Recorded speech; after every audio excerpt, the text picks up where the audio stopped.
Here are some of my discoveries on walking through the chaos.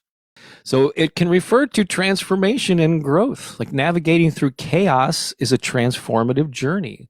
And facing challenges and uncertainties can ultimately lead to personal and spiritual evolution. More on that later. It can also be a reference to surrender and acceptance. Indigenous cultures often emphasize the importance of surrendering to the natural flow of life, especially during chaotic times. And so walking through chaos involves accepting the unpredictability of life and releasing resistance, which is important because what you resist persists, right?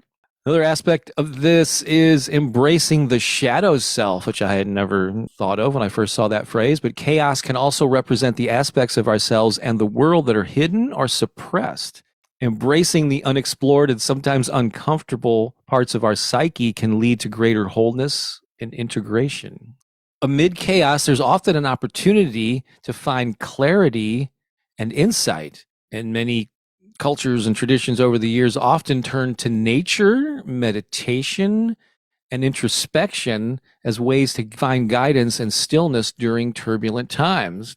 So this is something that actually came up in our high vibe tribe community, where we've been talking about balance. And what came up time and time again is having daily practices and tools like meditation, like maybe doing affirmations, like visualization, journaling. All these things can be tools that can ground you and help you weather the storms of life.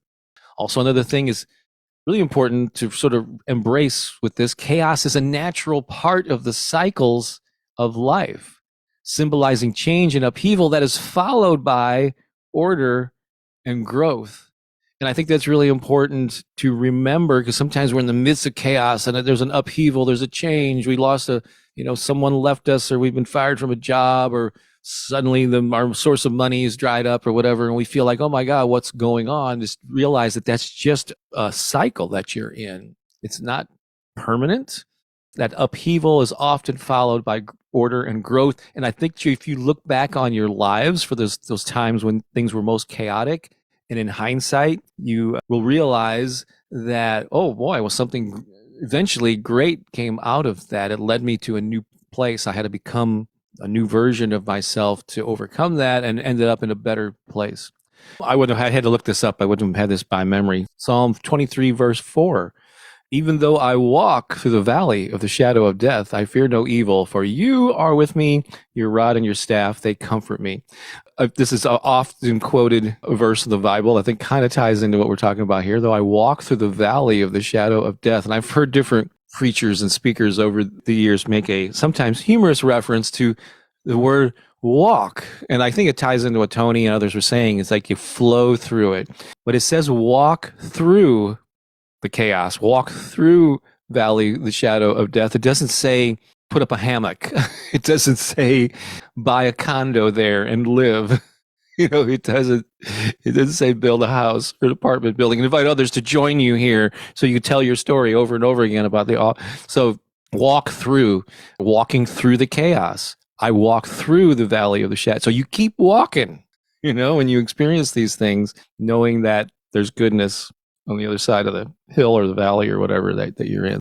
In some traditions, chaos is seen as a threshold for spiritual initiation or transformation. So facing challenges can serve as a catalyst for inner awakening, leading to a deeper understanding of yourself and the universe. So overall, in summary, walking through chaos conveys the idea that navigating through challenges and uncertainties is part of the spiritual journey. It invites you to approach chaos with openness, with surrender, accepting what is, especially if it's a situation where you can't control the outcome. There's a certain level of acceptance that helps, and an awareness that within the turbulence lies the potential for growth, wisdom, and transformation. And we often don't see it when we're in the middle of it, right?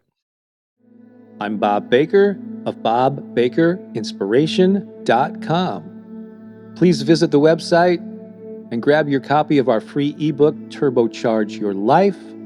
While you're there, you can also learn more about our High Vibe Tribe community, our VIP mentorship program, and how to get your autographed copy of my book, The Power of Affirmations and Positive Self-Talk. Have an abundant day.